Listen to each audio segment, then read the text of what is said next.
নমস্কাৰ, মই ৰঞ্জন চৌধুৰী। মইতো ইয়াৰ আগতো কৈছোঁ যে একচুৱেলি 2024তেই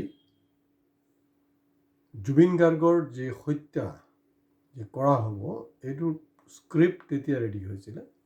তাৰপিছততো বিভিন্ন পৰ্যায় গৈ 19 ছেপ্টেম্বৰত ঢুকালে আৰু আমি 19 ছেপ্টেম্বৰৰ পৰা ধাৰাবাহিক ডেইলি আমি ৰাখিছোঁ। হয়, এতিয়া ৰাজনীতিৰ বতাহটো লাহে লাহে অলপ উত্তাল হ'বলৈ গৈ আছে, কাৰণ ইলেকশ্যন। তাত অলপ জুবিনৰ ন্যায়ৰ কথা বা জুবিনৰ কথাটো অলপ হয়তো তল পৰি যাব পাৰে। ইতিমধ্যে তল পৰিছে, তথাপি আমি চেষ্টা কৰিছোঁ যে জুবিনক ৰেফাৰটো কৰাটো খুব বাঞ্ছনীয় হয়। কাৰণ আজি 2026 ইলেকশ্যনত জুবিন থকা হ'লে কি ক'লেহেঁতেন,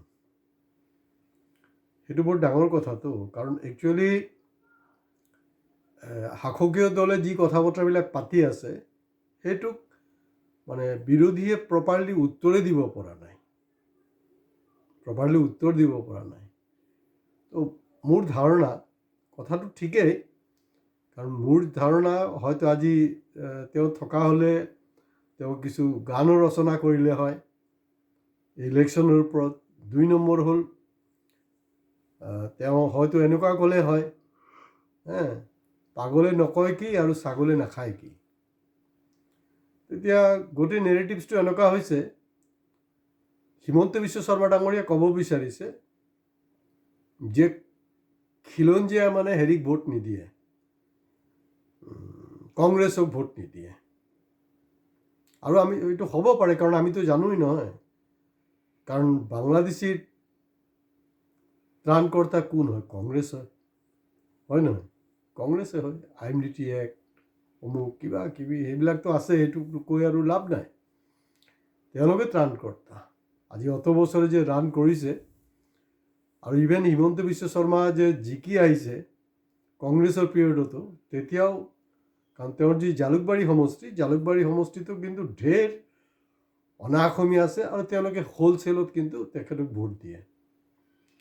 এতিয়া ডাঙৰ প্ৰশ্নটো হ'ল, তাৰমানে বিজেপি যিবিলাক সমষ্টিত, ইয়াৰ লোকসভা হওক বা বিধানসভা হওক, যি অমুক সমষ্টিত জিকিছে ইতিমধ্যে 2016 পৰা জিকি আহি আছে, মই আগৰখিনি বাৰু বাদেই দিলোঁ, তেওঁলোক নিশ্চয় খিলঞ্জীয়া।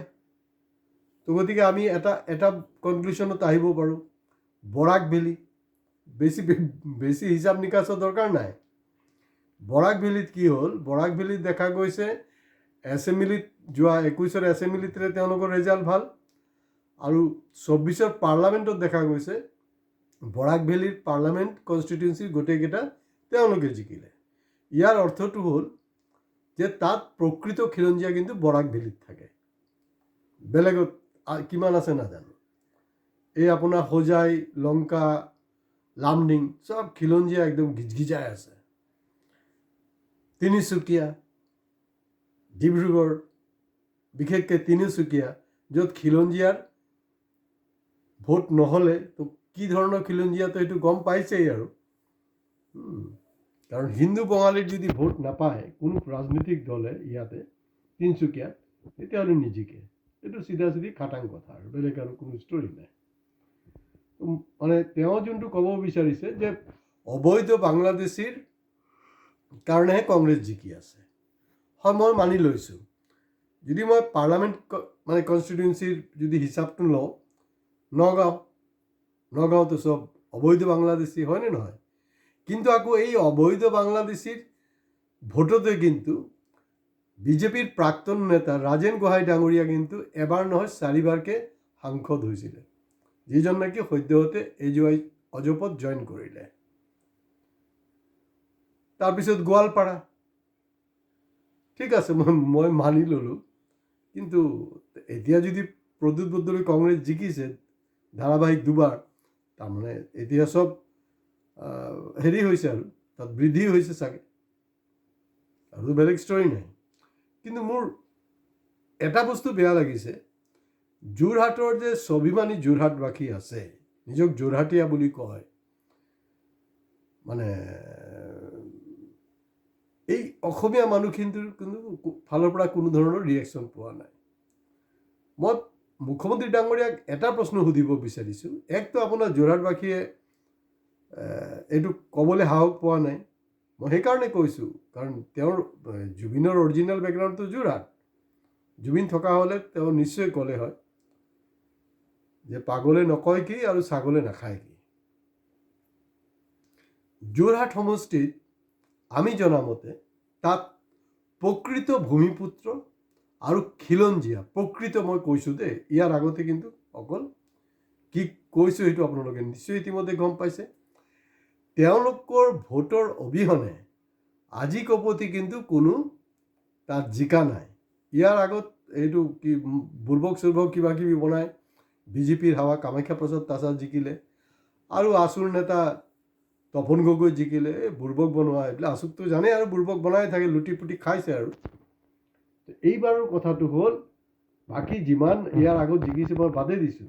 তাৰমানে গৌৰৱ গগৈক প্ৰকৃত খিলঞ্জীয়া আৰু ভূমিপুত্ৰ যোৰহাট সমষ্টিত 2024 পাৰ্লামেণ্টৰ যে ভোট দিলে, তেওঁলোক কি খিলঞ্জীয়া নহয় নেকি? তেওঁলোক কি ভূমিপুত্ৰ নহয় নেকি? আপোনালোকে কমেণ্টছ বক্সত গৈ প্লিজ কমেণ্টছ কৰক। আপোনালোকে নিজাববীয়াকৈ ষ্টেটমেণ্ট দিবলৈ যোৰহাটৰ মানুহ অলপ ভয় খাইছে। ভয় খাবলৈ আপুনি ষ্টেটমেণ্ট দিব নালাগে, ডাঙৰ বিবৃতিৰ দৰকাৰ নাই। মিনিমাম এটা কমেণ্টছ দিয়ক, মেক্সিমামৰ পৰা মেক্সিমাম লাইক কৰক, আৰু শ্বেয়াৰ ছাবস্ক্ৰিপশ্যনটো সেইটো আপোনালোকে কৰাটো উচিত, বাঞ্ছনীয়। কাৰণ মুখ্যমন্ত্ৰীৰ এই কথাটোৰ মই নাভাবোঁ যে এই ধৰণে কোনোবাই নেৰেটিভছ দিছে, এই ধৰণে কোনোবাই তাৰ প্ৰত্যুত্তৰ দিছে। সেইটো হ'ল কি উত্তৰ। আৰু আজি জুবিন থকা হ'লে হয়তো মই ভাবি আছোঁ যে তেওঁ ক'লে হয় যে পাগলে নকয় কি আৰু ছাগলে নাখায় কি। এইটো নহয়, তেওঁ সংগীতৰ যোগেদি হয়তো আৰু বঢ়িয়া কিবা এটা দিব পাৰিলে হয়। তো গতিকে বিৰোধীয়ে হিমন্ত বিশ্ব শৰ্মাৰ যিবিলাক মানে কুটু উক্তি আছে, সেইবিলাকক প্ৰত্যুত্তৰ কিন্তু তেওঁলোকৰ মগজুত খেলিব লাগিব। আৰু যদি খেলা নাই, তেতিয়াহ'লে মই বিৰোধীক অনুৰোধ জনাইছোঁ, আপোনালোকে ইমিডিয়েটলি আমাৰ চেনেল ছাবস্ক্ৰাইব কৰক। আমাৰ পৰাই চব বস্তু আপোনালোকে ৰেডিমেড কাউন্সেলিং শিকি যাব। কাৰণ আমাৰ চেনেল দেখা গৈছে বিৰোধীতকৈ শাসকীয় গোষ্ঠীয়ে বেছি ফ'ল' কৰি আছে। কমেণ্টছ কৰোঁতে ভয় কৰে, সেইটো বেলেগ কথা বাৰু, কিন্তু আমি গম পাওঁ। তো গতিকে বিৰোধীয়ে যদি হেৰি কৰে, কোনো আপোনাৰ সেই প্ৰশান্ত কিশোৰ, কোনো কনচালটেণ্ট একো আনিবলৈ দৰকাৰেই নাইকিয়া, কোনো দৰকাৰ নাই। আমাৰ ইউটিউব চেনেল ডেইলি একদম চাই থাকক, আমি কেনেকৈ সিহঁতৰ ডাংকাটো বজাম এইটো চাই থাকক খালি। আৰু আপোনালোকে অনুগ্ৰহ কৰি আৰম্ভণিৰ পৰা শেষলৈকে শুনক। আৰু যি আপোনালোকৰ বিৰোধী পাৰ্টিৰ যি IT চেল আছে, তেওঁলোক নিজাববীয়াকৈ একো কৰিবলৈ দমে নাই। আপোনালোকে কমচে কম আমি কোৱা কথাখিনিকে সেইটোকে শ্বেয়াৰ কৰক, তেতিয়াহ'লে কাম বনি যাব। প্ৰশান্ত কিশোৰটো আপোনাৰ কিমান কোটি কোটি টকাৰ পেকেজ লয় স্ক্ৰিপ্ট দিবলৈ, ব্লু প্ৰিণ্ট দিবলৈ, যে কি ধৰণৰ ইলেকশ্যনটো খেলিব লাগিব। মই বিৰোধীক আহ্বান কৰিছোঁ, যদি আপোনালোকে জিকিবলৈ হয়, জিকাৰ সম্ভাৱনাটো কম, কিন্তু মোৰ কোটি টকা নহয়, 1000 টকা নহয়, 1 টকাও নহয়, বিনা পইচাত কৰি দিম। নহ'লে আপোনালোকে যিমানে এক্সপাৰ্ট আনক বহিৰাজ্যৰ পৰা বা ইয়াত থকা আপোনালোকৰ চামচাই, কোনো কিন্তু বিৰোধীক জিকাব নোৱাৰে। গতিকে আজি ইয়াতে শেষ কৰিছোঁ। নমস্কাৰ।